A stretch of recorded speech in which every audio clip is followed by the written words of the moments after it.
السلام علیکم ورحمۃ اللہ. لا حول ولا قوة الا باللہ. حسبنا اللہ ونعم الوکیل. یا حی یا قیوم برحمتک استغیث. لا الہ الا انت سبحانک انی کنت من الظالمین. ربنا آتنا من لدنک رحمہ وہیئ لنا من امرنا رشدا. ربنا آتنا فی الدنیا حسنہ وفی الآخرة حسنة وقنا عذاب النار. اللهم صل على محمد وعلى آل محمد وأصحاب محمد وأزواج محمد وأمة محمد أجمعين إلى يوم الدين. آمين. الحمد لله رب العالمين والصلاة والسلام على سيد الأنبياء والمرسلين وعلى آلہ واصحابہ اجمعین الی یوم الدین. الحمدللہ آج 20 اگست 2023 کو سنڈے کے دن ہمارا یہ پبلک سیشن نمبر 108 منعقد ہونے جا رہا ہے. آپ کے یہ ریئل ٹائم سوالات پرچیوں کی شکل میں میرے پاس آئے ہوئے ہیں. انشاءاللہ میں انہیں بعد میں ڈسکس کروں گا. پہلے اس ویک کا ایک بڑا دل خراش انسیڈنٹ اسے میں چاہ رہا ہوں کہ تھوڑا بریف کر دوں، اور وہ ہے 16 اگست 2023 کو جو فیصل آباد کے پاس ایک شہر ہے جڑاں والا، وہاں پر کرسچن کالونی کے اندر توہین مذہب کی آڑ میں ایک مبینہ جو بیان کی گئی، اس کی ابھی تصدیق نہیں ہوئی کہ وہ کس حد تک درست ہے، اس کے پیچھے کون ہے، قرآن حکیم کی بے حرمتی، اسے بنیاد بنا کر تقریباً 19 کے قریب گرجوں کو آگ لگائی گئی، جلا کر راکھ کر دیا گیا، وہاں سے صلیبیں اتار کے توڑ دی گئیں، اور تقریباً 86 مکانات جو ہیں وہ نظر آتش ہوئے ہیں. اللہ کا شکر ہے کہ کوئی جانی نقصان نہیں ہوا، کیونکہ پہلے ہی اناؤنسمنٹ کر دی تھی وہاں پر مساجد سے لوگوں نے کہ ہم انورٹڈ کامہ میں بڑا مقدس کام کرنے والے ہیں، اور شکر ہے وہاں پہ لوگوں کو عقل تھی اور انہیں یہ یقین تھا کہ ہماری اسٹیٹ ہمیں بچانے کے لیے نہیں آئے گی. ہماری اسٹیٹ صرف ایکٹیو ہوتی ہے جب کسی اسٹیٹ کے ادارے کے بارے میں کوئی ورڈکٹ دے دے، کبھی غدار وطن کے نام کے اوپر اور کبھی توہین عدالت کے نام کے اوپر. عوام الناس کا کوئی پرسان حال نہیں ہے، تو وہاں سے عوام نکل گئی تھی. اس وجہ سے شکر الحمدللہ کافی حد تک بچت ہو گئی، لیکن املاک کو تو نقصان پہنچا ہے، اور جو گرجے ہیں ان کی توہین تو ہوئی ہے. جن لوگوں نے بڑی محنت سے سالوں کی کمائی کر کے یہ جمع پونجی اپنی جمع کی تھی، وہ تو لٹ گئی، اور اس پر ترا یہ کہ نہ صرف آگ لگائی گئی بلکہ ان کے گھروں سے چیزوں کو لوٹا گیا. کسی کا زیور تھا تو وہ بھی نہیں مل رہا، یعنی ایک قسم کا آپ سمجھ لیں کوئی میدان جنگ انہوں نے بنا لیا تھا اسے. اور جو لوگ وہاں نعرے لگا رہے تھے لبیک یا رسول اللہ کے، تو یہ رسول اللہ صلی اللہ علیہ وآلہ وسلم کی تعلیمات کا مذاق اڑانے کے مترادف ہے. آپ صلی اللہ علیہ وآلہ وسلم کی تو ایسی کوئی تعلیمات نہیں ہے. خیر، وہ نعرے لگانے سے کم از کم عوام الناس کو پتہ چل گیا یہ کون سی پارٹی ہے، کن سے موٹیویٹڈ لوگ ہیں. ہمارے جو آئی جی پنجاب ہیں ڈاکٹر عثمان صاحب حفظہ اللہ تعالی، نیک سیرت انسان ہے، اچھے انسان ہیں، ہر جگہ اس طرح کے مواقع کے اوپر وہ پہنچتے ہیں. اس موقع پہ بھی وہاں پہ پہنچے وہ، اور انہوں نے ایک بڑی حیران کن بات بتائی جو میرے لیے بڑی اسٹانشنگ تھی. وہ کہنے لگے کہ پولیس انہیں روکنے میں اس لیے ناکام ہوئی ہے کہ 6000 کے قریب مجمع بیک اپ میں تیار تھا جس نے وہاں پہ حملہ کرنا تھا، اور ہمارے پاس اتنی نفری نہیں تھی. اگر ہم کنفرنٹ کرتے تو زیادہ نقصان ہوتا. اب اگر آئی جی پنجاب یہ سٹیٹمنٹ دے رہے ہیں ویڈیو میں، تو اس کا مطلب تو بہت خطرناک ہے. کہ 6,000 موٹیویٹڈ لوگ اس طرح کی ایکٹیویٹیز پرفارم کرنے کے لیے وہاں پر موجود تھے، تو یہ اسٹیٹ کس قسم کی تربیت کر رہی ہے، یا یہاں پہ بیٹھے ہوئے لوگ کس قسم کے لوگ پروڈیوس کر رہے ہیں کہ جہاں اتنا بڑا مجمع آپ کو اویلیبل ہو جاتا ہے. پلس انہوں نے یہ بھی کہا کہ ہم اگر کوشش بھی کرتے ان کو روک نہیں سکتے تھے، اس لیے ہم نے پھر کوشش کی کہ جو لوگ یہاں سے نکل سکتے ہیں انہیں تو بچا کے نکالیں. تو یہ سیدھا سیدھا اسٹیٹ کا فیلئر ہے. اس کو آپ جو بھی نام دیں، اس کی کوئی اور جسٹیفیکیشن نہیں ہو سکتی سوائے اس کے کہ ہم بالکل اسٹیٹ کے طور پر فیل ہو چکے ہیں اپنے شہریوں کو تحفظ دینے میں. اور یہ حقیقت بات ہے کہ اس طرح کے جو مذہبی غنڈے ہیں، انہوں نے پاکستان کو نہ صرف غیر مسلموں کے لیے بلکہ مسلمانوں کے لیے بھی جہنم بنا دیا ہے پریکٹیکلی. اور ان کا علاج میرے پاس ہے، وہ انشاءاللہ میں نے برین سٹارمنگ کرنے کے بعد 3 نکاتی ایجنڈا رکھا ہوا ہے، وہ میں انشاءاللہ اینڈ پہ بتاؤں گا کہ ان کا علاج کیا ہے، جو اب کرنے کی ضرورت پڑ گئی ہے، ورنہ یہ معاملات اب رکنے کے نہیں ہیں. صلیب توڑ کر نیچے پھینکی گئی. مجھے بتائیں اسی فرقے والے کی مسجد سے اگر نقش نالین پاک کوئی توڑ کے اس طرح زمین پر پھینکے تو انہیں کتنی تکلیف ہوگی. دوسروں کے مقدسات کا یہ احترام نہیں کرتے، اور دوسری طرف پوری دنیا کو ہم یہ میسج دیتے ہیں کہ اسلام جو ہے وہ ریلیجن آف پیس ہے، امن کا دائی ہے. اسلام کا مطلب ہی سلامتی ہے. To acquire peace by submitting your will to Allah, اپنی رضا اپنے رب کے حوالے کر کے امن و سلامتی کا حصول اس دنیا میں بھی اور آخرت میں بھی، یہ اسلام کی ڈیفینیشن ہے. اور پریکٹیکلی اس وقت مسلمان انسانیت کے لیے ایک درد سر بن چکے ہیں. ہے مٹھی بھر ہیں، میجورٹی مسلمانوں کی ایسی نہیں ہے، لیکن چونکہ ڈومیننٹ ہیں، مسندوں پہ یہ لوگ بیٹھے ہوئے ہیں، باقی لوگوں کو ڈرائیو کرتے ہیں اور ان کی برین واشنگ کر کے چڑھا دیتے ہیں اپنے مخالفین کے اوپر. یہاں پہ بھی جو تفصیلات آئی ہیں وہ یہ ہے کہ آلموسٹ صبح 5 بجے کے قریب چند صفحات قرآن کے ایک صحافی کوئی وہاں سے کوئی فیمیل گزر رہی تھی، انہوں نے آبزرو کیے، ان کے اوپر ریڈ انک کے ساتھ کچھ گستاخانہ کلمات بھی لکھے تھے قرآن کے صفحات کے اوپر، اور ساتھ کچھ کرسچنز کی تصویریں سٹیپل ہوئی ہوئی تھیں. اب یہ خود ہی ڈاؤٹ فل چیز ہے کہ جو شخص توہین کرے گا وہ اپنی تصویر ساتھ سٹیپل کرے گا کہ میں کر رہا ہوں. تو اس سے تو لگتا ہے کہ یہ کوئی پری پلان تھا. اور یہ آئی جی پنجاب ڈاکٹر عثمان صاحب نے یہ بھی ساتھ بولا تھا کہ یہ سب کا سب معاملہ پلان تھا. تو 9 مئی اگر پلان ہو کے ہو تو ہم دیکھتے ہیں کس طریقے سے فوراً ساری گرفتاریاں 10,000 کے قریب ہو گئیں. 16 اگست 2023 جو میں سمجھتا ہوں اس سے بڑا واقعہ ہے، اور آپ خود مان رہے ہیں کہ یہ پلان ہے. اس کے اگینسٹ تو ہم نے اس کے مقابلے میں 6,000 بندے تو ہمیں اندر نظر نہیں آئے ہیں، وہ 100 بندے پکڑے ہیں، اور ان میں سے بھی اکثر ایسے ہیں جو بے قصور ہیں، وہ ثابت ہو جائے گا سوائے چند دے کے. اور جو اصل مجرم ہے جو پیچھے ان کو گائیڈ کر رہے ہیں وہ سکون سے اے سی والے کمروں میں بیٹھے ہوئے ہیں، تماشا دیکھ رہے ہیں. تو وہ چند صفحات تھے جن پہ ریڈ انک سے گستاخانہ کوئی جملے لکھے ہوئے تھے، وہ کسی کے پاس آ گئے، بس وہ پھر انہوں نے مسجدوں سے اعلان کر دیے. وہ آپ کو پتا ہے ایک کوئی وہ شکل سے لگ رہا تھا شاید اس نے کبھی نماز بھی نہ پڑھی ہو، ٹھیک ہے، اس نے کہا کہ جی مسلمانوں کب نکلو گے، اور وہ ویڈیو بڑے فخر سے بنوائی. اس کو تو خیر پکڑ لیا، یاسین نام ہے اس کا، اس کو تو انہوں نے اندر کیا ہوا ہے، لیکن ظاہر ہے اس کے پیچھے جو ماسٹر مائنڈ ہے جب تک وہ نہیں پکڑے جاتے تو ان کا کوئی علاج نہیں ہے. خیر اس کے بعد یہ سارا موب اکٹھا ہوا. بہرحال پھر بھی یہ 6-7 گھنٹے اسٹیٹ کے پاس تھے.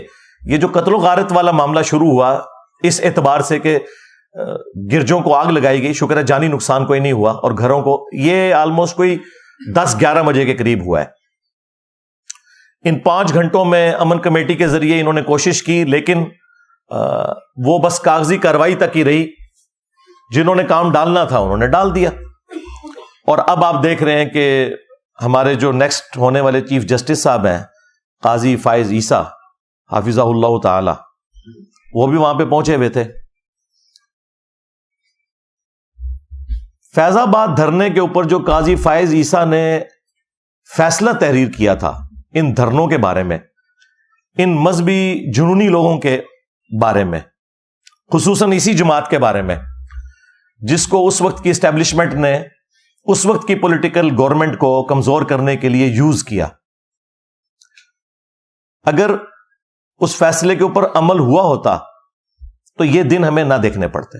چلیں اب تو ڈرائیونگ پوسٹ پہ آنے والے ہیں قاضی فائز عیسیٰ صاحب، ہم امید کرتے ہیں کہ جو ان کی خواہشات ہیں مختلف بیانات کے ذریعے پبلک میں آتی رہتی ہیں، تو اب پریکٹیکلی اس سیٹ پہ بیٹھیں گے تو انصاف دیں گے، اور انصاف ہو، ڈیٹرنس قائم ہو تو پھر نیکسٹ واقعات رکیں گے۔ لیکن تاریخ یہ ہے کہ آج تک کسی بھی واقعے کا کوئی اینڈ رزلٹ اس حوالے سے نہیں نکلا کہ کسی کو سزا ملی ہو۔ آج سے آلموسٹ 10 سال پہلے 2013 کے اندر بھی جوزف کالونی والا ایک ایشو ہوا تھا جس میں اس سے بڑی تباہی ہوئی تھی، 1000 کے قریب گھر جل گئے تھے۔ اس میں 115 بندے فائنل نامینیٹ ہوئے تھے، ثابت بھی ہو گیا کہ یہ لوگ شامل تھے، لیکن بڑی عدالتوں میں جا کے وہ چھوٹ گئے اس وجہ سے کہ ان کے مخالفین جو ہیں انہوں نے جو شواہد والا معاملہ ہے اس میں جا کے کمزوری دکھائی۔ ظاہر ہے سب کو اپنی جان عزیز ہے، انہوں نے پھر ان مجرمین کو پہچاننے سے انکار کر دیا جو کہ واقعی مجرمین تھے۔ میرا خیال ہے کہ آج کے اس ماڈرن دور کے اندر جب سی سی ٹی وی کیمرہ کے اندر سب کچھ ریکارڈنگ موجود ہے اور آپ نادرا کے آن لائن ریکارڈ کے ذریعے بالکل اسپیسیفائی کر سکتے ہیں کہ کلپریٹ کون ہے، تو یہ شواہد والا معاملہ چھوڑیں ہیں، اب تو اس سے بات آگے جا چکی ہے۔ اگر کوئی شخص گواہی سے پیچھے بھی ہٹ جائے تو اسٹیٹ کا کام ہے کہ فرنٹ سے لیڈ کرے اور مجرمین کو سزا دے۔ تو وہ 115 لوگ باعزت رہا ہو گئے، تو مجھے بتائیں جب وہ رہا ہوئے ہیں تو پھر دوبارہ جب ان کو موقع ملے گا تو دوبارہ وہ اپنی جنت پکی کروانے کے لیے اس قسم کی ایکٹیویٹی پرفارم کریں گے۔ میرا خیال ہے کہ اس واقعے کے بعد ہم پاکستان کے مسلمان بالخصوص اور پوری دنیا کے مسلمان بالعموم کس منہ سے سویڈن میں یا ہالینڈ میں یا ڈنمارک میں ہونے والی قرآن کی بے حرمتی کا رونا روئیں گے، جبکہ ہمارے ملک کے اندر گرجوں کو آگ لگائی جا رہی ہے اور ان گرجوں کے اندر جو انجیل مقدس ہے، بائبل، وہ جلی ہوئی حالت میں اس کے نسخے پڑے ہوئے ہیں۔ مجھے بتائیں اس طرح کا کوئی انسیڈنٹ دنیا کے کسی بھی ملک میں مسجد کے ساتھ ہو جاتا تو ہم نے کتنا ہنگامہ کھڑا کرنا تھا۔ پاکستان میں تو آپ چھوڑ دیں۔ تو کیا وہ اللہ کی کتاب نہیں ہے؟ ٹیمپر ہونے کے باوجود قابل احترام تو ہے۔ ہمارا ایمان ہی مکمل نہیں ہوتا جب تک کہ ہم الہامی کتابوں کے اوپر ایمان نہ لے آئیں۔ اسلام کے نزدیک جیزس کرائسٹ عیسیٰ ابن مریم علیہ السلام کا کفر کرنے والا بھی اتنا ہی بڑا کافر ہے جتنا محمد رسول اللہ صلی اللہ علیہ وآلہ وسلم کا انکار کرنے والا ہے۔ عیسیٰ ابن مریم مسلمانوں کے ایمان کا حصہ ہے، ان کی محبت۔ اور کل تک ہم فخریہ دنیا کو یہ کہا کرتے تھے کہ دیکھو سو کالڈ کرسچنز، ویسے وہ کرسچنز نہیں ہیں، ایتھیسٹ ہیں، جو قرآن کی بے حرمتی کرتے ہیں یا خاکے بنواتے ہیں نبی صلی اللہ علیہ وآلہ وسلم کے، تو ہم نے کبھی بھی ریونج میں آ کے کاؤنٹر کرنے کے لیے عیسیٰ ابن مریم کا کوئی خاکہ نہیں بنایا۔ ہم نے کبھی بائبل کی توہین نہیں کی، یہ ہمارا فخر تھا۔ آج آپ کا وہ فخر بھی ختم ہو چکا ہے۔ اس ایک واقعے کی ہیٹ سالوں تک ہم محسوس کریں گے۔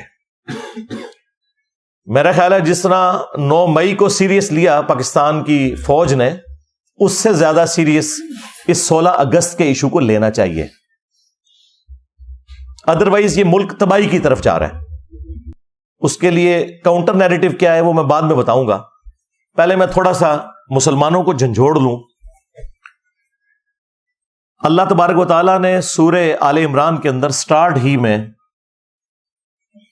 پہلی 3 آیات کے اندر الہامی کتابوں کا ذکر کیا۔ ویسے تو قرآن میں کئی جگہ ذکر ہے، لیکن یہاں پہ اسپیسیفکلی آپ کو اسلام کا پوائنٹ آف ویو، مسلمانوں کا عقیدہ پتہ چل جائے گا۔ اعوذ باللہ من الشیطان الرجیم، بسم اللہ الرحمن الرحیم، الف لام میم، یہ تو حروف مقطعات ہیں۔ اللہ لا الہ الا هو الحی القیوم، اللہ ہی ہے کہ جس کے سوا کوئی معبود نہیں، اور وہ خود سے زندہ ہے، ہر چیز کو قائم کیے ہوئے ہے، تھامے ہوئے ہے۔ نزل علیک الکتاب بالحق، اے محبوب صلی اللہ علیہ وآلہ وسلم، یہ قرآن کتاب ہم نے آپ کے اوپر نازل کی ہے حق کے ساتھ، با مقصد، پرپز فل، مصدقا لما بین یدیہ، جو کہ تصدیق کرتی ہے ان کتابوں کی جو پہلے سے موجود ہیں لوگوں کے ہاتھ میں۔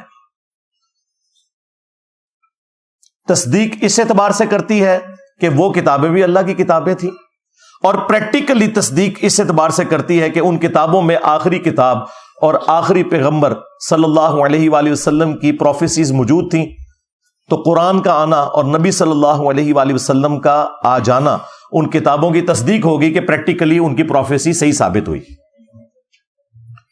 وَأَنزَلَ التَّوْرَاةَ وَالْإِنجِيلَ،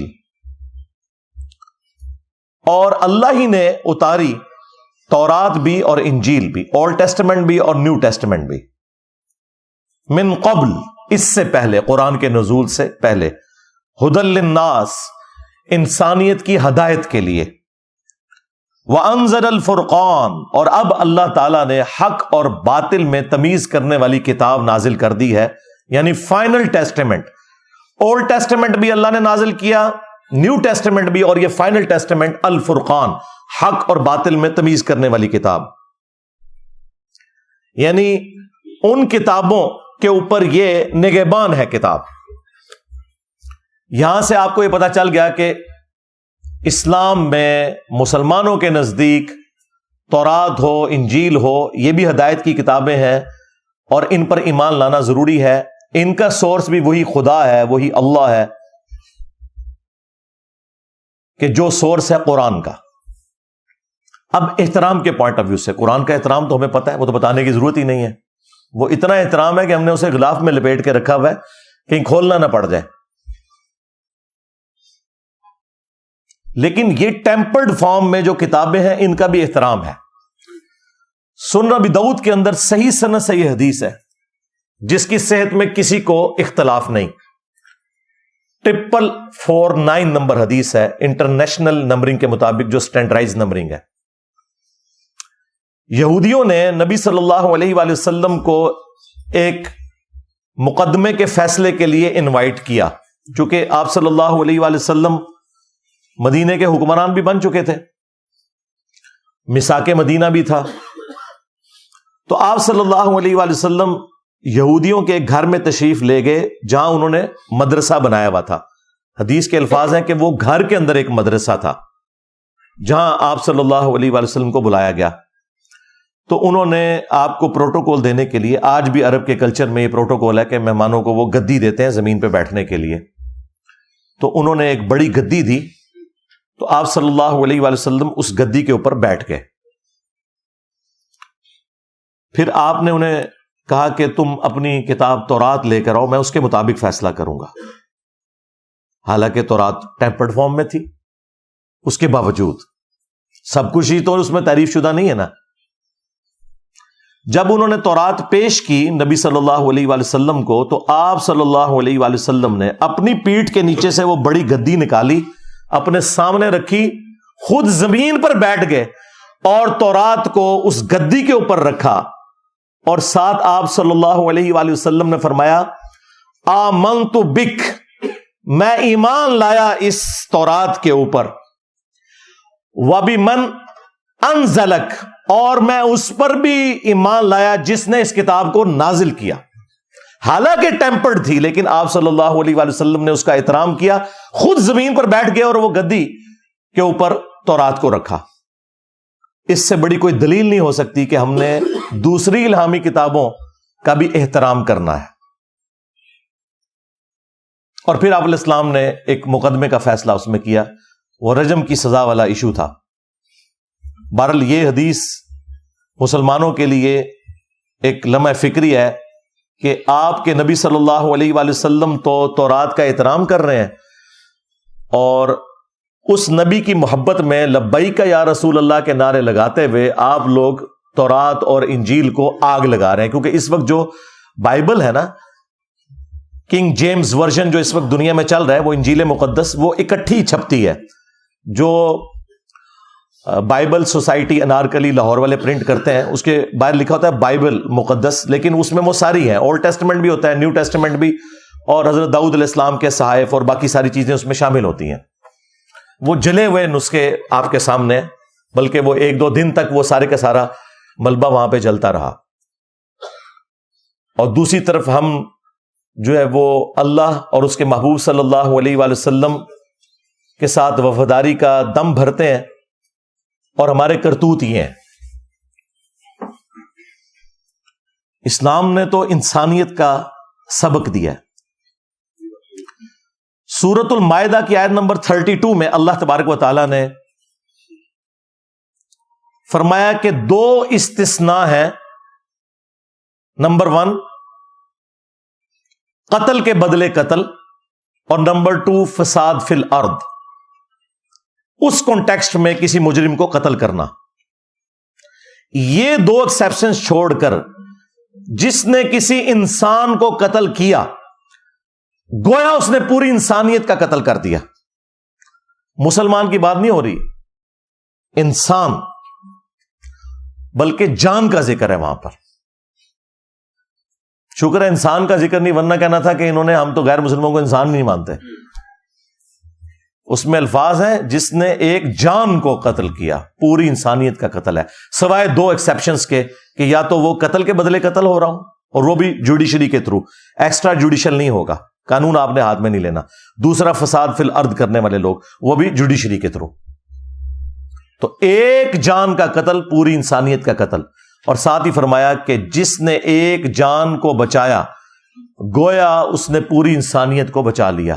اور یہ جو دوسرے والا پورشن ہے نا، یہ ہمارے ہاسپٹلس کے باہر لکھا ہوتا ہے، اور ڈاکٹرز کہتے ہیں کہ ہم وہ مسیحا ہیں جو کہ بچاتے ہیں جانیں، اور سب سے بڑے چور اور ڈاکو یہ لوگ ہوتے ہیں، الا ماشاء اللہ. اور صحیح بخاری میں حدیث ہے کہ اللہ کے محبوب صلی اللہ علیہ وآلہ وسلم نے فرمایا، جس نے ایک ذمی غیر مسلم کو جو مسلم اسٹیٹ کے اندر ٹیکس پے کر کے رہ رہا تھا، جس طرح کہ یہاں پہ کرسچنز رہ رہے ہیں، جوز تو اب بہت تھوڑے رہ گئے ہیں، ہندو ہزاروں کی تعداد کے اندر ہیں، بلکہ لاکھوں میں ہوں گے. مسلم اسٹیٹ کے اندر ٹیکس دے کر جو غیر مسلم رہ رہے ہیں، جس نے کسی غیر مسلم کو قتل کر دیا تو وہ جنت کی خوشبو بھی نہیں پائے گا، حالانکہ جنت کی خوشبو 40 سال کی مسافت سے آ رہی ہوگی. نبی علیہ السلام کہہ رہے ہیں کہ ایک غیر مسلم کو بھی ناحق قتل کرنے والا جنت میں تو جانا دور کی بات، جنت کی خوشبو بھی نہیں پائے گا. اور یہاں پہ نان مسلم کا ذکر ہے، اور ہمارے یہ جو مذہبی گنڈے ہیں، ان کے ہاتھوں سے نہ نان مسلم محفوظ ہیں اور نہ مسلمان محفوظ ہیں. یہ آیات، یہ احادیث کیا انہوں نے کبھی اپنے ممبروں سے بیان کی اور عوام الناس کو نارملائز کرنے کی کوشش کی؟ نہیں، یہ کام کبھی یہ کر ہی نہیں سکتے، ان کو کبھی توفیق ہی نہیں ملنی. ان کی تربیت خود بھی ایسی نہیں ہے، دوسرا ان کی کمپیٹنسی بھی نہیں ہے، اور تیسرا یہ جذباتی ڈاکٹرن کے ذریعے فساد مچا کے رکھنا چاہتے ہیں تاکہ ان کی جو روزی روٹی ہے نا وہ اس سے چلتی رہے. بس ٹوٹل ان کا جو مقصد ہے وہ یہ ہے. اب آ جائیں آخر میں، جو میں نے 3 نکاتی ایجنڈا برین سٹارمنگ کر کے بڑا سوچ کے تیار کیا ہے. ہو سکتا ہے کہ بعض لوگوں کو وہ برا بھی لگے، اس لیے میں اس کو بیان کرنے سے پہلے آپ سے ریکویسٹ کروں گا، صلو علی محمد و آل محمد، اللہم صلی علی محمد وعلی آل محمد واصحاب محمد وازواج محمد وامت محمد اجمعین الی یوم الدین.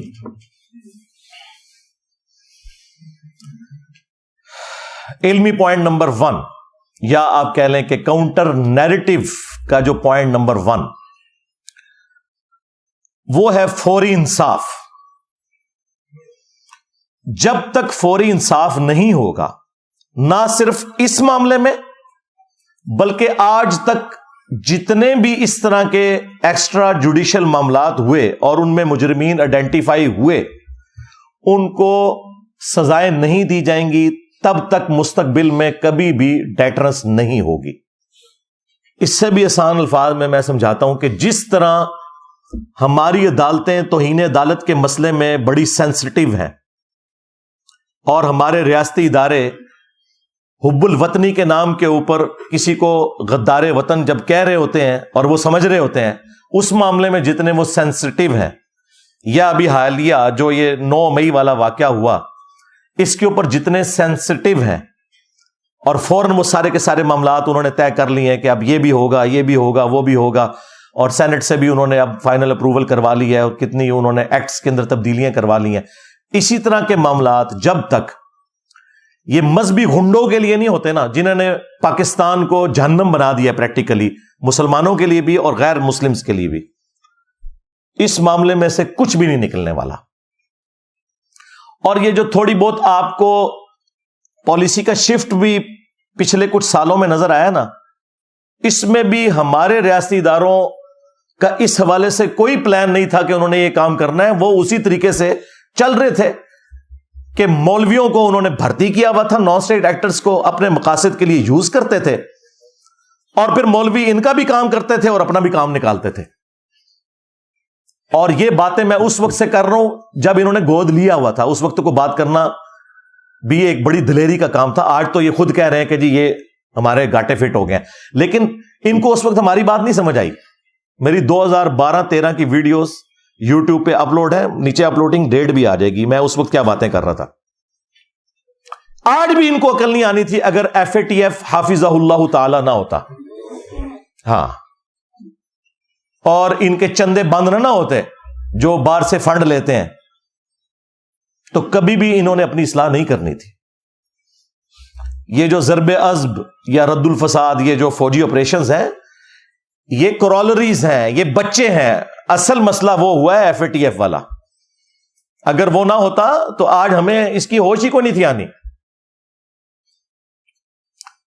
تو جب تک فوری انصاف نہیں ہوگا، جس طرح کے اپنے معاملات میں فوراً میڈیا کو بھی کنٹرول میں کرتے ہیں، صحافیوں کو بھی پکڑ لیتے ہیں، احتجاج کرنے والوں کو بھی پکڑ لیتے ہیں، اور مقدمات ان کے اوپر بنا کے آگے معاملات کو لے کے چلتے ہیں، جب تک اس طرح کا سپیڈی ٹرائل ان مذہبی گنڈوں کا نہیں ہوتا، کچھ بھی نہیں نکلے گا.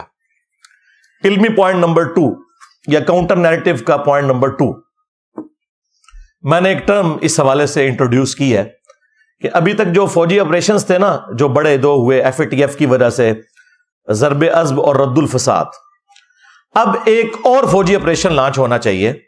اس کا نام ہونا چاہیے رد النفاق، کیونکہ یہ بیسیکلی جو مذہبی دہشت گرد ہے نا، یہ منافق ہے عملاً.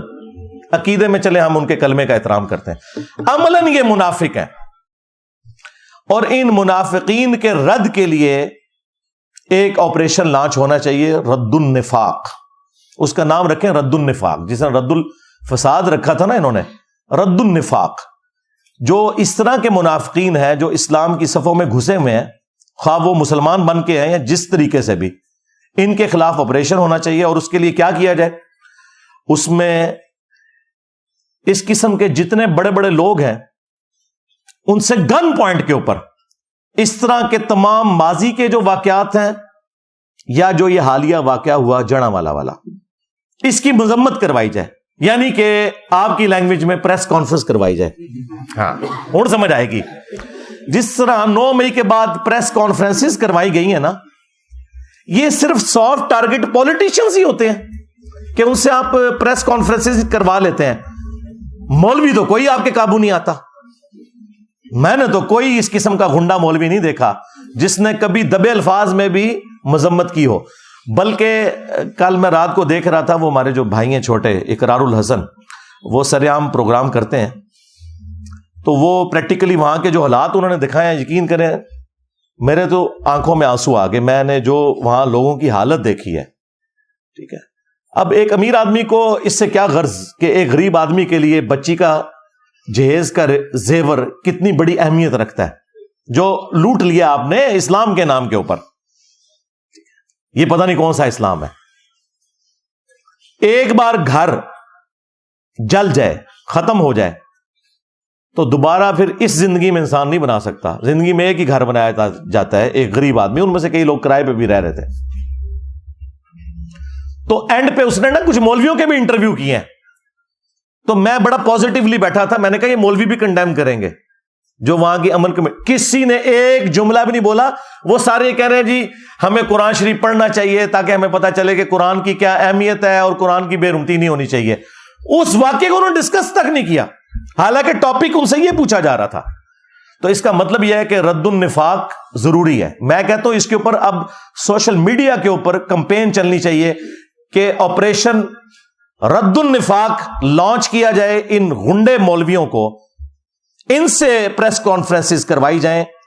جتنی بھی دہشت گرد تنظیمیں ہیں اس قسم کی مذہب کے نام کے اوپر, ان سے لا کر بیان دلوائے جائیں اور وہ اس کی مذمت کریں. اور ساتھ ہی ساتھ جو شریف النفس قسم کے علماء ہیں جن کے ڈنگ نکلے ہوئے ہیں یا ہے ہی نہیں بیچاروں کے, ممی ڈیڈی قسم کے, جس طرح مولانا طارق جمیل صاحب, مفتی تقی عثمانی صاحب, مفتی منیب الرحمان صاحب, ثاقب رضا مصطفی, اس قسم کے جو لوگ ہیں نا, ان لوگوں کو جن کی فین فالوئنگ بہت زیادہ ہے, اس میں کوئی شک نہیں ہے, ان لوگوں کو فرنٹ پہ لا کے یہ تو بغیر کسی دھمکی کے بھی پریس کانفرنس کرنے کے لیے تیار ہو جائیں گے. شریف لوگ بےچارے, ہاں, خود وکٹم ہے انہی دہشت گرد تنظیموں کے یہ لوگ. ان سے کم از کم ان سے تو بیانات دلوائے جائیں ان لوگوں کے خلاف جنہوں نے یہ ایکٹیویٹی پرفارم کی. یہ رد النفاق کا پہلا حصہ ہے جو میں بیان کر رہا ہوں. اور دوسرا حصہ جو ہے نا وہ علمی پوائنٹ نمبر 3 ہے, جو کاؤنٹر نیریٹو کا تیسرا پوائنٹ ہے. یہ بھی میں آج آن ایئر پہلی دفعہ, اس کے لیے میں نے ٹرم سوچی میں کیا ڈیوائز کروں. آپ کو پتا ہے کہ یورپ کی ترقی کے پیچھے جو سب سے بڑی ایکٹیویٹی ہے نا, وہ یہ کہ انہوں نے علماء کو, جو ان کے پادری تھے, مولوی جن کو آپ کہہ لیں, ان سے جان چھڑا لی اور انہیں ایک ویٹیکن سٹی بنا کے دے دیا کہ جو کچھ تم نے کرنا ہے نا یہاں کرو بیٹھ کے. جب سے یہ ویٹیکن سٹی بنا ہے نا کرسچنز کا, اس دن سے یورپ نے ترقی کا آغاز کیا اور آج وہ دنیا کو لیڈ کر رہے ہیں. جب تک یہ مولوی تھا عذاب الہی بنا ہوا تھا ان کے لیے. اس کا آغاز تو ہوا فرینچ ریولوشن سے 1789 میں. آپ ذرا فرینچ ریولوشن کی تاریخ پڑھیں تو آپ کو پتا چلے گا یہ جو اس وقت دنیا میں آپ ڈیموکریسی کی بہاریں دیکھ رہے ہیں نا, میں اس ڈیموکریسی کے اس حصے کو تو غلط سمجھتا ہوں جس میں حلال اور حرام کا فیصلہ کثرت رائے سے ہو, لیکن میں بات کر رہا ہوں اس ڈیموکریسی کی جس میں آپ حلال و حرام کا فیصلہ قرآن و سنت سے کرتے ہیں, اور جو حلال کے دائرے کے اندر چیزیں ہیں وہ آپ کثرت رائے سے کرتے ہیں. بہرحال یہ جو برکات آج آپ دیکھ رہے ہیں نا, اس کا آغاز فرینچ ریولوشن سے ہوا ہے. اس سے پہلے انسانوں کے غلام تھے امپائرز کی شکل میں. نبی صلی اللہ علیہ وآلہ وسلم نے جو ریولوشن برپا کی خلافت راشدہ کے دور کے اندر, تو وہ بڑے اچھے طریقے سے چلی, لیکن بعد میں پھر ایک سپر پاور ہم بھی بن گئے اور بنو امیہ اور بنو عباس یہ بھی امپائرز کھڑی ہو گئی, اور پھر وہی سلسلے شروع ہو گئے جو رومنز کے تھے, پرشینز کے تھے. فرینچ ریولوشن جو آئی ہے اس نے پہلی دفعہ وہ آپ سمجھ لیں کلٹ توڑا. وہاں پہ بھی جو پادری تھے وہ کیا کرتے تھے, وہ چندے عوام سے بٹورتے تھے, کچھ شہنشاہ کو کھلاتے تھے اور کچھ اپنے چرچز کے اوپر اور اپنی ذات کے اوپر لگاتے تھے, اور یہ سلسلہ چل رہا تھا. پھر عوام کو وہاں ہوش آئی اور انہوں نے کہا کہ یار ان مولویوں سے جان چھڑاؤ, اور پھر ان ساروں کو پھانسیاں دی گئی ہیں, حتیٰ کہ شہنشاہ بھی اور وہ بھی. اور یہ پہلا اس ماڈرن دور کے اندر جو پہلا آپ سمجھ لینا ایک مائل سٹون ہے وہ فرینچ ریولوشن ہے 1789. پھر اس کے بعد آہستہ آہستہ یہ چیز پھیلتی چلی گئی. پھر ہم نے دیکھا کہ رشین امپائر بھی ٹوٹ گئی, وہاں پہ بھی کمیونزم کا انقلاب آیا. ٹھیک ہے, اس میں کچھ چیزیں کباہتے تھیں لیکن اوور آل معاشرے کے لیے تو وہ اچھی چیز تھی. اور سلطنت عثمانیہ بھی ٹوٹی. ہمیں صرف پتہ ہے سلطنت عثمانیہ ٹوٹی ہے. بھائی سلطنت عثمانیہ ان سب سلطنتوں میں چھوٹی تھی جو ٹوٹی ہے. گریٹ برٹن ٹوٹ گیا, جو انسانی تاریخ میں سب سے بڑی حکومت, جہاں سورج ہی غروب نہیں ہوتا تھا. اتنی بڑی حکومت تو کبھی بھی کسی نے نہیں کی ہے, نہ منگولوں نے کی نہ مسلمانوں نے کی جو گریٹ برٹن کی تھی. یعنی پورا سب کانٹیننٹ ان کے پاس تھا, اندازہ کریں. اور ادھر سے آسٹریلیا اور وہ سارے علاقے اور پھر افریقہ تک ان کی حکومت وہ بھی ٹوٹ گئی. جرمنی کی حکومت بھی ٹوٹی. یہ ساری کی ساری امپائرز ٹوٹنا شروع ہوئی, لیکن آغاز ہوا فرینچ ریولوشن سے. اور اس کو اگر آپ سٹڈی کریں گے تو آپ کو پتا چلے گا وہاں بھی مسئلہ مولوی تھا. یہ آج آپ جو سکون کی زندگی دنیا میں گزار رہے ہیں نا, آپ نے ارطغرل ڈرامے میں, وہ تو زیادہ تر تو ڈرامہ ہی ہے اس کے اندر, لیکن اوور آل جو چیز دکھائی گئی ہے نا, یہی ہوتا تھا کہ لوگ بےچارے دن کے وقت شکار کرنے گئے ہیں, واپسی پہ آئے تو سارے فیملی ممبرز ہی قتل ہو گئے ہیں, کسی قبیلے نے حملہ کیا اور سارا کچھ ملیا میٹ کر دیا. اب تو اس طرح نہیں ہوتا. یہ ساری برکات ہے فرینچ ریولوشن کی اور اس کے بعد امپائرز گرنے کی. اور پھر آخری جو بلو ہوا ہے نا, وہ سیکنڈ ورلڈ وار ہے. ہٹلر ایک اس دنیا کے لیے عذاب الہی تھا, لیکن اس کا فائدہ یہ ہوا کہ ہٹلر کی ان جنگوں کی وجہ سے, اگرچہ وہ جنگ تو ہار گیا, لیکن گریٹ برٹن اتنی کمزور ہو گئی کہ انہیں مجبوراً ہمیں آزادی دینی پڑی. یہ آپ کو جو بتایا جاتا ہے نا ہمارے بزرگوں کی قربانیاں ہیں, یہ بزرگوں کی قربانیاں بعد میں ہیں جو پارٹیشن کے وقت ہوئی. بیسیکلی گریٹ برٹن اس امپائر کا بوجھ اب اٹھا ہی نہیں سکتی تھی. ان کے پاس اتنے ریسورسز نہیں رہے تھے, کیونکہ وہ اس دوسری جنگ عظیم میں اتنے کمزور ہو گئے تھے کہ یہ معاملات چلا نہیں سکتے تھے. اگر وہ دوسری جنگ عظیم نہ ہوئی ہوتی نا تو آج یہاں پہ بلٹ ٹرین چل رہی ہوتی. ہاں, یعنی انگریز بیٹھے ہوتے ہیں. ہاں,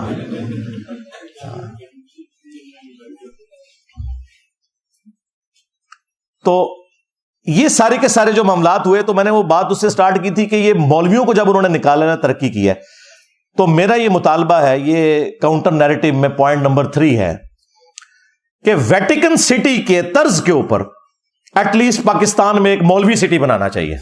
اس کا نام بھی مولوی سٹی ہو. اور یہ تو فخری اپنے آپ کو مولوی کہتے ہیں نا, مولوی بہت آنریبل لفظ ہے.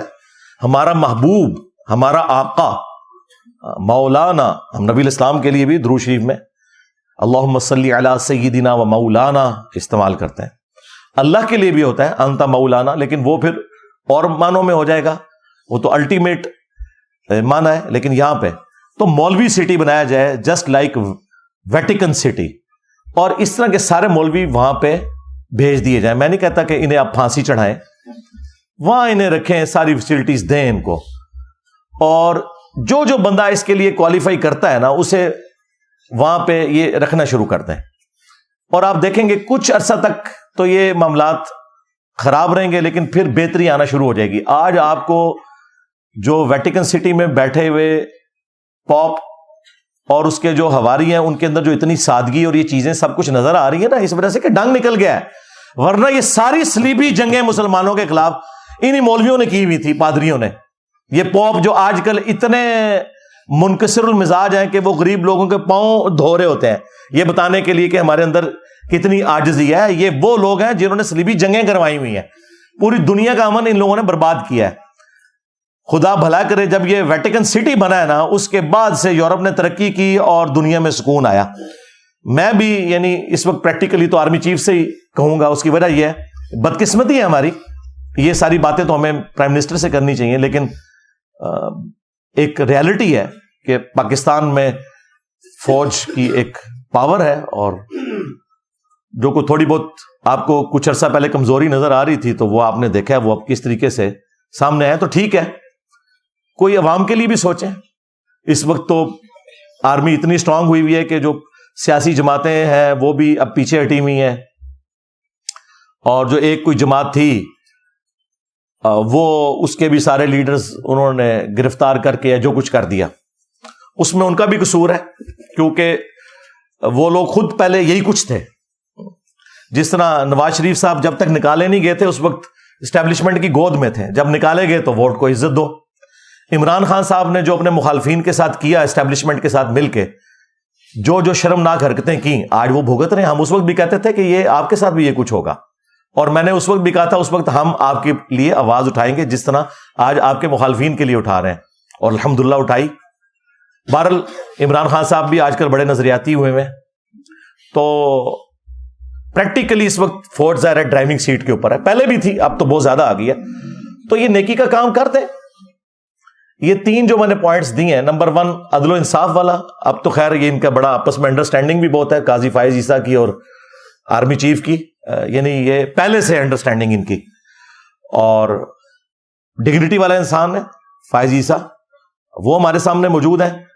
اور وہ فوری انصاف والا جو میں نے 3 پوائنٹس بتائے تھے, نمبر 1 فوری انصاف, نمبر 2 رد النفاق, یہ تو فوج کے کرنے کا کام ہے رد الفساد کی طرح, اور نمبر 3 مولوی سٹی کا قیام. ہاں, فوراً سے پہلے عمل میں لایا جائے. یہ عوام کا درینہ مطالبہ ہے کہ ویٹیکن سٹی کی طرز کے اوپر ایک مولوی سٹی بنایا جائے. یار میں نہیں کہتا انہیں بلوچستان میں پھینکے, ویسے جگہ تو زیادہ وہاں ہے اور قابل بھی اس جگہ کے ہیں یہ, ہاں, لیکن چلو ان کو ناردرن ایریا میں یار کوئی اچھی سی فیسلٹی دے دیں, وہاں پہ بھی کوئی نہ کوئی جگہ نکل آئے گی. اس قوم کی جان چھڑائے, انہوں نے جہنم بنا دیا ہے اس ملک کو, مسلمانوں کے لیے بھی اور غیر مسلموں کے لیے بھی. ٹھیک ہے, ہاں جو اچھے لوگ ہیں ہم ان کی تعریف کرتے ہیں, وہ تو ٹھیک ہے, ان کو رہنا چاہیے. لیکن جو اس قسم کے غنڈے ہیں, ان سے عوام کی جان فوج ہی چھڑوا سکتی ہے. پھر ظاہر اس کے لیے آرمڈ کنفلکٹ ہوگا, یہ ذہن میں رکھیے گا. اتنی جلدی یہ لوگ اپنی جان نہیں چھوڑیں گے. اسلام کو بھی مجبوراً تلوار اٹھانی پڑی ہے. رومنز اور پرشینز کو اکھاڑنا کوئی آسان کام تھا, بدماش کو اپنی پوسٹ چھوڑتا ہے. اور اس طرح کا جو آرمڈ کنفلکٹ ہے وہ بالکل جائز ہے. بلکہ وہ اگلے دن آرمی چیف نے تقریر میں خوارج کی ٹرم استعمال کی ہے مذہبی دہشت گردوں کے لیے. لیکن یہ بھی خوارج ہیں جن کو آپ اپنا ایسٹ سمجھے ہوئے ہیں, یہ بھی خوارج ہی ہیں. ہاں, ان کو اپنا ایسٹ نہ آپ لوگ سمجھیں, یہ بھی مصیبت بنے ہوئے ہیں. یہ تو نہیں کہ جب اے پی ایس پہ حملہ ہوگا تو پھر ہی کوئی ایکٹیویٹی پرفارم ہوگی. یہ عوام کو تو کاٹ رہے ہیں اتنے عرصے سے. تو یہ مولوی سٹی کا قیام بہت زیادہ ضروری ہے, اور عام کنفلکٹ ہو تو ضرور ہو. آپریشن رد النفاق کے نام سے لانچ کیا جائے. اور اللہ تعالیٰ نے سورۃ الحج میں آیت نمبر 40 میں ارشاد فرمایا کہ اگر اللہ تعالیٰ بعض لوگوں کو بعض سے ٹکروا کر, یعنی جنگوں کا معاملہ نہ کرتا, تو کوئی خانقاہ, کوئی گرجا, کوئی معبد جو یہودیوں کے عبادت خانے, اور کوئی مساجد یہ سلامت نہ رہتی کہ جہاں پر اللہ کا کثرت سے ذکر کیا جاتا ہے. اسلام نے تمام مذاہب جو آسمانی ہیں ان کی عبادت گاہوں کے بارے میں کہا کہ یہ قائم ہے, اور ان میں اللہ کا ذکر اس لیے ہو رہا ہے کہ بعض کو بعض سے اللہ تعالیٰ ٹکرواتا ہے. یعنی جو جہاد ہے, قتال ہے, جو صحیح کاز کے لیے ہو, یہ اس کی برکت سے یہ سب کچھ ہوتا ہے. دیکھ لیں کرسچنز جب پورے عروج پہ تھے, یہودیوں کو گھسنے نہیں دیتے تھے یروشلم میں. یہ تو بیت المقدس جب سیدنا عمر نے فتح کیا تو انہوں نے انٹرنیشنل سٹی ڈکلیئر کیا اور یہودیوں کو آنے کی اجازت ملی. تو وہ اگر آرمڈ کنفلکٹ سیدنا عمر نہ کرتے, جنگ یرموک نہ ہوئی ہوتی, تو یہودی اپنے اس علاقے میں واپس جا سکتے تھے یا وہاں زیارت کے لیے جا سکتے تھے. تو اس طرح کا آرمڈ کنفلکٹ تو کرنا پڑتا ہے. باقی اسلام نے کبھی تلوار کی زور پہ کسی کو اسلام میں داخل نہیں کیا. ہاں, وہ سورۃ البقرہ میں واضح آیت ہے, لا اکراہ فی الدین قد تبین الرشد من الغی. دین قبول کرنے کے معاملے میں کسی کے اوپر کوئی جبر نہیں ہے. اللہ تعالیٰ نے ہدایت کو گمراہی سے الگ کر کے بیان کر دیا ہے. اب جس کی مرضی وہ قبول کرے, جس کی مرضی نہ قبول کرے. اینڈ پہ میں پھر ریکویسٹ کروں گا کہ انصاف کا دامن تھاما جائے, اور فوراً سے پہلے کوئی اس معاملے میں حق کی آواز سننے کو ملے ہمارے بڑوں کی طرف سے, چیف جسٹس کی طرف سے, آرمی چیف کی طرف سے. پرائم منسٹر تو اس وقت پریکٹیکلی کوئی ہے ہی نہیں ہے کیونکہ الیکٹڈ بندہ نہیں ہے, لہٰذا وہ تو ایک برکت کے لیے ہیں, ان کا بھی چلے نام لے دیتے ہیں, وہ بھی خوش ہو جائیں. تو جب کوئی الیکٹڈ پرائم منسٹر آئے، کوئی بھی آئے جو عوام کا نمائندہ ہو، تو اس کے لیے میں پہلے ریکویسٹ کر رہا ہوں کہ آپ نے حق کے لیے، انصاف کے لیے کھڑے ہونا ہے عوام کے ساتھ. اور سورۃ المائدہ میں اللہ تعالیٰ نے یہاں تک فرمایا کہ اے ایمان والو، اللہ تعالیٰ کے لیے گواہی دیتے ہوئے انصاف کے لیے کھڑے ہو جاؤ، اور تمہیں کسی قوم کی دشمنی اس پر نہ ابھارے. وَلَا يَجْرِمَنَّكُمْ شَنَآنُ قَوْمٍ عَلَىٰ أَلَّا تَعْدِلُوا اعْدِلُوا هُوَ أَقْرَبُ لِلتَّقْوَىٰ. کسی قوم کی دشمنی تمہیں اس پر نہ ابھارے کہ تم انصاف کا راستہ چھوڑ دو. انصاف کرو، یہی تقوی کے قریب ہے. آپ نے یہ نہیں دیکھنا کہ اس میں اب رگڑا ہمارے مسلمان بھائیوں کو لگ رہا ہے، نہیں، رگڑا لگانا ہے، تب ہی آپ پاکستان کو ایک بہتر مستقبل دے سکتے ہیں. میں اس پہ اور بھی کافی دیر بول سکتا تھا، لیکن وہ پھر ویڈیو بہت لمبی ہو جائے گی. لیکن میں نے اتنی بات کی ہے کہ جو عوام الناس تک پہنچے اور بڑوں تک پہنچے، اور سوشل میڈیا کے ذریعے یہ آواز بلند ہو کہ اب پاکستان کو جو آپ لوگوں نے جہنم بنایا ہوا ہے، خدا کے لیے ان لوگوں سے ہماری جان ہمارے بڑے چھڑوائیں. اور کاؤنٹر نیریٹو بھی میں نے دے دیا ہے. یعنی لوگ کہتے ہیں کہ صرف لوگ چیختے ہیں، میں تو ہر کریٹیکل ٹاپک کے اوپر بولتا ہوں، پھر کاؤنٹر نیریٹو بھی اور اس کا سولوشن بھی دیتا ہوں. اینڈ پہ ہم دعا کرتے ہیں پاکستان کے لیے بالخصوص، اور باقی مسلم امت کے لیے بالعموم، اور باقی پوری انسانیت کے لیے بالعموم، کہ اللہ تعالیٰ اس دنیا کو رہنے کے قابل جگہ بنائے. اللہم انی اسألک بانک انت اللہ لا الہ الا انت الاحد الصمد الذی لم یلد ولم یولد ولم یکن له کفوا احد والہکم الہ واحد لا الہ الا هو الرحمن الرحیم الف لام میم اللہ لا الہ الا هو الحی القیوم. اللہم صلی علی محمد وعلی آل محمد. اللہم ربنا آتنا فی الدنیا حسنہ وفی الآخرۃ حسنۃ وقنا عذاب النار. ربنا آتنا من لدنک رحمہ وہیئ لنا من امرنا رشدا. اللہم احسن عاقبتنا فی الامور کلہا وَأَجِرْنَا مِنْ خِزْيِ الدُّنْيَا وَعَذَابِ الْآخِرَةِ. اے اللہ، جن جن بھلائیوں کا سوال تیرے محبوب صلی اللہ علیہ وآلہ وسلم نے تجھ سے کیا، ہمارے حق میں، ہمارے ماں باپ کے حق میں، پوری امت کے حق میں قبول و منظور فرما. خصوص بالخصوص اے اللہ کشمیر میں، انڈیا میں، فلسطین میں، چائنا میں، افغانستان میں، شام میں، عراق میں، یمن میں، جہاں کہیں بھی مسلمان پاکستان کے اندر بھی کس پرسی کی زندگی گزار رہے ہیں، غیب سے ان کی عزت، آبرو، جان و مال کی حفاظت فرما. اے اللہ خصوص بالخصوص ہمارے ملک پاکستان کی خیر فرما، اسے اندرونی اور بیرونی خطرات سے محفوظ فرما، اسے رہنے کے قابل بنا. اے اللہ اسے ترقی عطا فرما، اور یہاں پر یہ جو مذہبی گنڈے ہم پر مسلط ہوئے ہیں، اے اللہ ان کے شر سے ہماری جان چھڑا، اور پاکستان کو مسلمانوں کے لیے بھی، غیر مسلموں کے لیے بھی ایک امن کا گہوارہ بنا.